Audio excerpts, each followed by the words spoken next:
Buenas tardes a todos. Cuando pensamos en un director o directora escolar, solemos imaginar a alguien sentado detrás de un escritorio resolviendo papeles, firmando documentos, administrando horarios, alguien que desde la distancia que otorga el poder toma decisiones que afectan a cientos de estudiantes y docentes. Una historia de vida es en esencia un territorio humano. Es el lugar donde se cruzan la infancia que los formó, las heridas que los marcaron, las personas que los inspiraron, los miedos que los paralizaron y las convicciones que los levantaron una y otra vez. En el caso de los líderes, sus historias de vida son también la crónica silenciosa de cómo se construye un liderazgo en medio de la adversidad. Hoy en este espacio no vamos a hablar de teorías de gestión ni de modelos de liderazgo abstractos. Vamos a hacer algo más sencillo y al mismo tiempo más profundo. Vamos a escuchar lo que las vidas tienen que enseñar. La historia de Francisco, una mujer que nunca imaginó ser directora, que llegó al cargo por accidente, sintiendo miedo y desconfianza, que en medio del duelo por la muerte de su mamá tuvo que sentarse en una silla que no había pedido, una escuela alejada de la ciudad, con un equipo desmotivado y un estado ausente. Como líder empresarial escogimos a Sheryl Sandberg, quien es economista y directora operativa de Facebook hasta el 2022 y fundadora de Learning.org. También como líder político a Mahatma Gandhi y como líder deportista Eileen Gu, líder espiritual a su excelencia el Dalai Lama. Bueno, como característica principal del Dalai Lama, él se autodenomina como un simple monje, con una calidad de humildad y sencillez. Su curiosidad intelectual lo lleva a ser el puente entre el oriente y el occidente, y con un alto compromiso con la paz y la compasión. Mientras que Mahatma Gandhi, su honestidad, él decía que siempre decir la verdad, no mentir, no importa que te expusieran, su devoción a esa premisa. Mahatma Gandhi era tímido desde niño y eso lo hizo tornarse con una fortaleza mental. Y su espíritu de servicio y compasión, al término de que se llevó a una persona enferma de lepra a su casa y él mismo lo curó. En cuanto a los valores, tenemos que su excelencia el Dalai Lama, su responsabilidad universal, de hecho, habla de una ética secular, su nivel de altruismo, su sabiduría, la humildad espiritual que los caracteriza a los tibetanos, a los monjes tibetanos, y la verdad que en el Tíbet se le llama Satyagraha. En cuanto a Mahatma Gandhi, tenemos que sus valores son la integridad y la coherencia. Él decía que él era íntegro, que el valor mayor era la integridad. O sea, practicaba lo que él decía. La compasión, la paz y una responsabilidad universal. En cuanto a la forma de liderazgo, tenemos que el Dalai Lama, su liderazgo era espiritual, humanista, basado en la humildad y en la compasión. Y mientras que Gandhi decía que la ética se inspiraba, tenía que ser inspirada y basada en el ejemplo. Eso transformaba el ser. ¿Cómo se comunicaban? Bueno,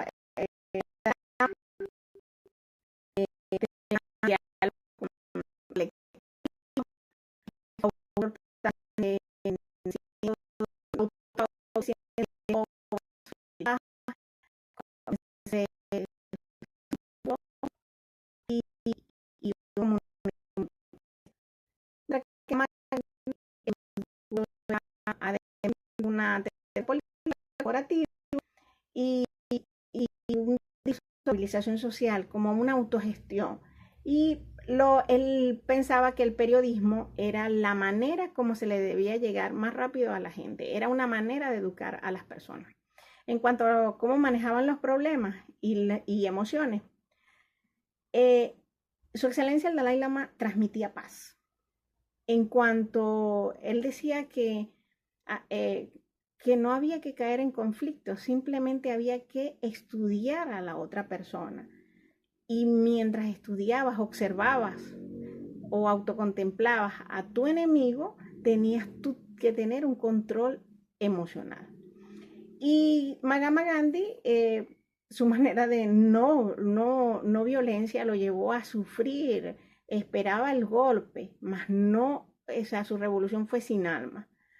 Eh, Él decía que los pensamientos negativos, los pensamientos que llegaban a la mente, era una enfermedad de la mente. Entonces, tenías que controlar los pensamientos. Y en base a su nivel de autogestión, él accionaba socialmente al término de que, o sea, en su casa se producía todo. Entonces era una acción social no solamente para su familia, sino para toda su comunidad.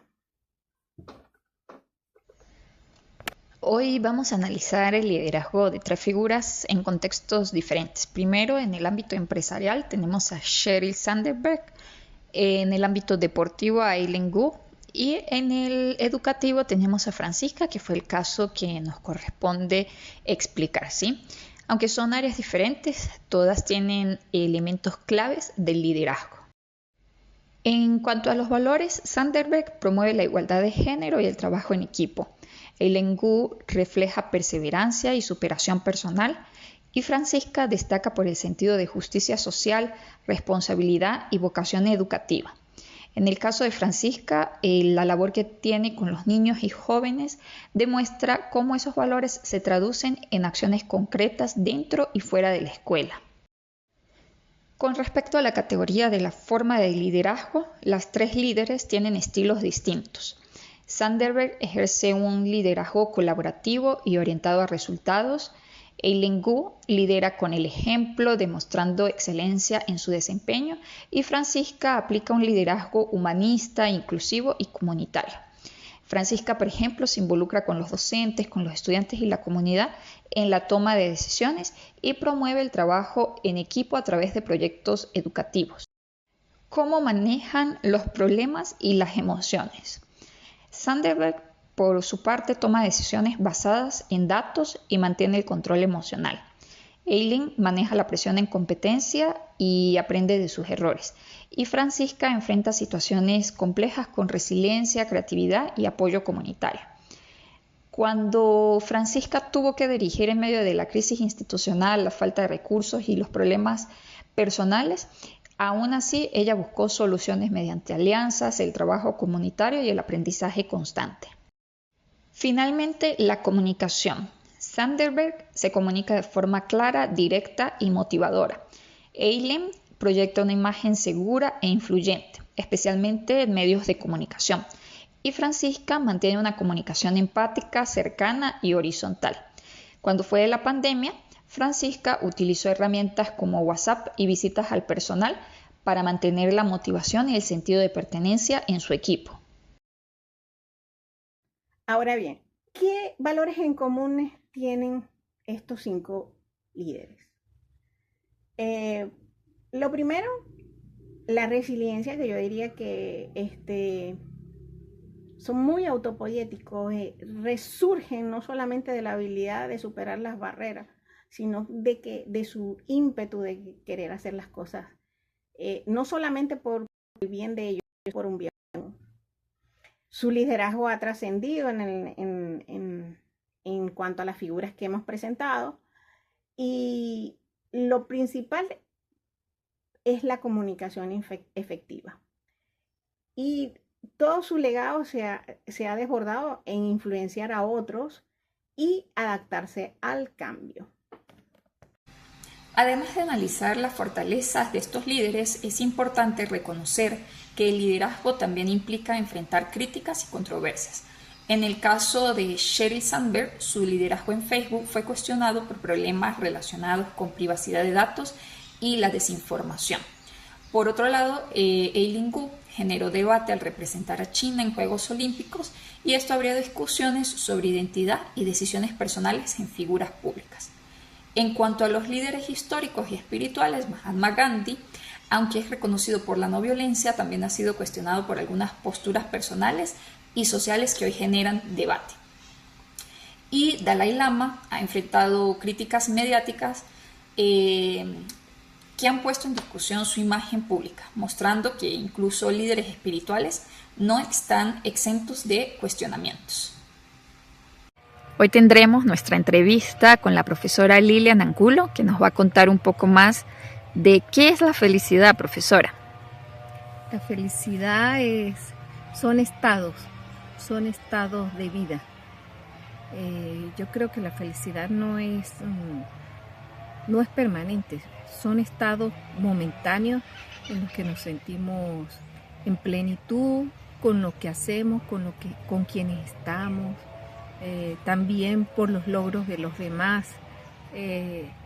Es un abanico de muchas posibilidades hablar de felicidad. Felicidad interna, felicidad con lo que nos rodea, con quienes estamos. Y siempre andamos en esa búsqueda. Lo que pasa es que a veces no nos detenemos a pensar que muchas veces ese momento puede ser guardado en el corazón como un momento de felicidad. Pero las mismas ocupaciones, el día al día, nos ponen como un velo en la mirada y en el corazón para no atrapar esos momentos. Muy bien. ¿Y cuáles son los ingredientes principales para lograr sentirse satisfecho con lo que usted hace? Primero, el agradecimiento de las oportunidades que nos da la vida, de tener salud, de tener vista, oído, olfato, gusto, tacto, de poder movilizarse donde uno quiera. En ese sentido, el ser. También esa plenitud se alcanza a través del agradecimiento, del disfrute de las cosas que uno hace. Cuando las personas no están con esa sensación de disfrutar lo que hace, el trabajo se convierte en una carga. Entonces cada cosa que se haga, desde los aspectos más sencillos a los más complejos, siempre tiene que haber un gusto por el trabajo que uno hace. Y también esa plenitud alcanza de trascender al otro, no guardarse esa felicidad para uno mismo, sino que lo que uno hace también sea provecho para los demás. Y por último, profesora, ¿qué la motiva en su día a día? Me motiva la gente, me motiva las ganas de trascender en las pequeñas obras que Dios nos ha dado para cumplir en este plano terrenal. Me motiva a hacer las cosas distintas, cambiar el statu quo, innovar. Me motiva dar un paso más allá de lo tradicional, ver otras posibilidades. No me gusta la monotonía, entonces es eso. Romper los esquemas, buscar otras posibilidades, otros caminos y pensar eso, que todo es posible. Lo que uno piense que quiere alcanzar, todo es posible desde la misma constancia. Creo que ese es un elemento fundamental, la constancia y la perseverancia. A pesar de las dificultades, seguir siempre adelante. Ese es uno de los motores principales en mi vida, la constancia, la perseverancia. ¿Qué rige la vida de un director escolar eficiente? Bueno, aparte de los valores sólidos como es la responsabilidad, la justicia, la empatía y el compromiso con el proceso de educación, también es esa visión clara de formar personas para mejorar no tanto la comunidad educativa, también su contexto. ¿Qué los impulsa a seguir adelante? Bueno, el amor por lo que hacen, su vocación, el deseo de quedarse en los alumnos, el compromiso con la comunidad en la cual se ha desarrollado y la constancia que a lo largo del tiempo es que se verá los frutos que recogerá. Cuando analizamos cómo actúan los líderes ante las dificultades, vemos que no evitan los problemas, sino que los enfrentan de manera estratégica. En general, analizan la situación antes de actuar, buscan soluciones en equipo, se adaptan a los cambios y aprenden de la experiencia. Por ejemplo, Cheryl ha tenido que tomar decisiones complejas en entornos de alta presión, mientras que Eileen enfrenta errores y exigencias competitivas con disciplina y control emocional. Sin embargo, el caso más representativo es el de Francisca, quien ha tenido que liderar en contextos de crisis, con falta de recursos y múltiples desafíos. Aún así, responde investigando, buscando apoyo en el equipo y creando soluciones junto a la comunidad. Por otro lado, la satisfacción de los directores escolares no depende únicamente de grandes logros, sino de procesos cotidianos. Encuentran motivación en ver el progreso de los estudiantes, en fortalecer el equipo de trabajo, en generar cambios en la institución y superar las dificultades. En el caso de Francisca, su satisfacción está en formar docentes, apoyar a la comunidad, mantener activa la escuela a pesar de las adversidades. Además, en la entrevista realizada, la felicidad no es un estado permanente, sino que se construye a partir de pequeños momentos, como un estudiante que aprende o un problema que se resuelve. El liderazgo entonces se sostiene no solo en resultados, sino en capacidad de valorar y construir esos logros en el día a día. Para cerrar esta exposición, podemos decir que la principal fortaleza de los directores es la capacidad de adaptarse y de ser resilientes frente a contextos cambiantes. No solo es mantenerse firme ante las dificultades, sino también destacar en inteligencia emocional, en liderazgo humano, en la capacidad de motivar a otros y en la constancia en las acciones. Estas cualidades permiten sostener el funcionamiento de la institución, incluso en aquellos escenarios adversos, como lo vimos allí en el caso de Francisca. Por otro lado, la felicidad juega un papel clave en la eficiencia. No es un estado permanente, sino momentos significativos que se construyen en el día a día. La felicidad está vinculada al agradecimiento, a los pequeños logros diarios y a la capacidad de reconocer avances, por mínimos que sean. Un director que valora esos momentos y mantiene una actitud constante positiva no solo mejora el desempeño, sino que también genera un ambiente más humano y favorable para toda la comunidad educativa.